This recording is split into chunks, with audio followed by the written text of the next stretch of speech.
Meditation and Spiritual Life, Swami Yatiswarananda. The concept of duty in Hinduism, Varnashram Dharma.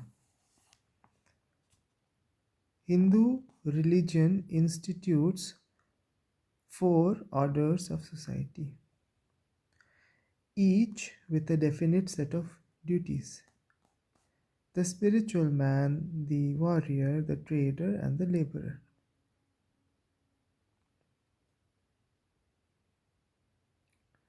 Brahman, Kshatriya, Vaishya, Shudra. There are also special obligations for each of these according to their stages of growth. Those of the student, the householder, the retired man retired from active life, and the monk. Brahmacharya, Garhastha, Vanaprastha, Sannyasa. The ancient Hindu culture In ancient Hindu culture, all these ways of life were distinct and sharply defined. But in modern times, Western socio political ideas and technology have changed all this. They have blurred actually the sharpness, distinctions, gradations, graduations. Now, there is confusion of rights and duties, and an ever increasing number of individuals who do not know where they belong to or what they should do. According to Hindu teaching, each man has his dharma, or the righteousness that will put him on the path of God. Dharma is the all comprehensive law of being, what serves to integrate the entire life of man with the deep cosmic rhythm expressing itself through the individual and society as a whole. There is a unity of spirit with the infinite manifestations. The great lesson of the Bhagavad Gita and other scriptures is that the individual, as a part of the community, is also a part of an indivisible cosmic whole. In ancient Hindu scriptures, there is the symbol of a mighty being from whose mouth issues the Brahmin, the spiritual man, with his passions under control and possessing knowledge, uprightness, and purity. From his arm, the warrior. From his loins, the trader and farmer, whose duty is to provide food and means of human living, and his feet, the laborer, who performs the hard work of the world. Purusha Suktam. All orders of society are indispensable parts of the whole, like the parts of the human body.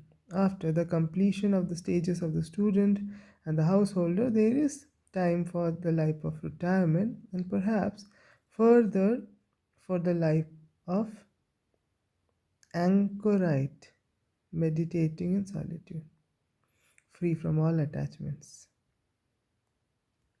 In every individual, in all stages of his life, is integrated with the underlying cosmic rhythm. He will promote not only his own welfare but also that of all around him.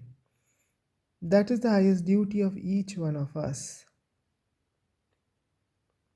The cosmic being is often represented with multiple hands and feet to remind us of the many manifestations of the absolute unity. Each man is an actor on the world stage and must learn to play his own part as well as he can. No two of us have the same part to play. The American Declaration of Independence states all men are created equal. Now, we all know that no two persons are alike either in outer or inner life. How then can they be equal? Vedanta replies, the same spirit dwells in all. But so far as mental and physical capacities and tendencies are concerned, men are not equal and differ greatly from one another. There is sameness and equality at the spiritual plane, but infinite variety at all other planes. The great scholar and philanthropist Ishwar Chandra Vidyasagar once asked Sri Ramakrishna, has God endowed some with more power and others with less? The master replied,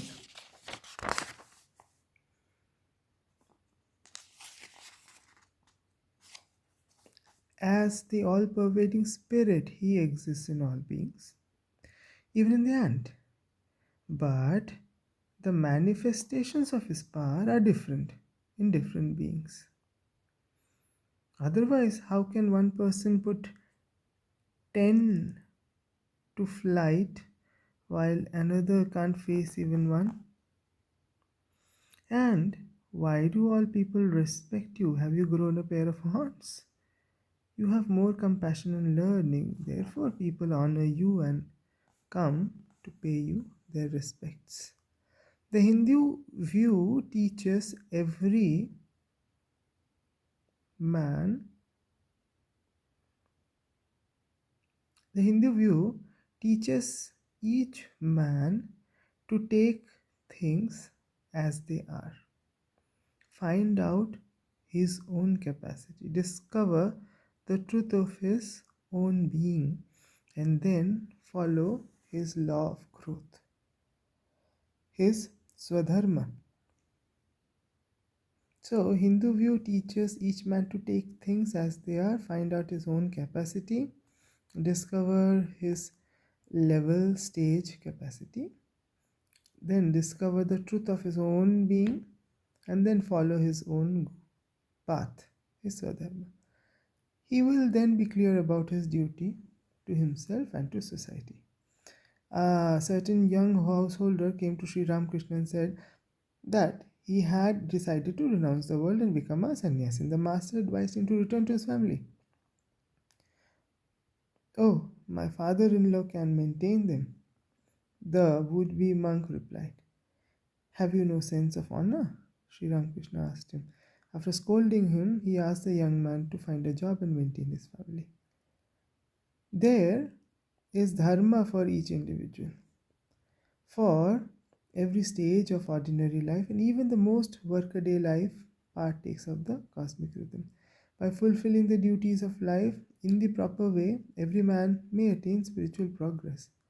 There is no question of superiority or inferiority of work or of station in life. Everybody must strive for spiritual perfection. This is the central message of the Bhagavad Gita and is clearly stated in the verse, man attains the highest spiritual free perfection by worshipping through his work the Lord, from whom all work proceeds and who permeates all being. Gita chapter 18, 46th shloka. There are two paths before us. First, the path of legitimate worldly achievement and enjoyment. If properly regulated, this culminates naturally in the second part, namely the path of divine realization and freedom from all bondage. One may choose either of these according to one's capacity. The path to avoid at all costs is that of adharma or unrighteousness, which is fraught with passion, falsehood, greed. If material prosperity results from activity in the world, it should be shared with others and should be utilized for the promotion of the spiritual welfare of oneself as well as that of others.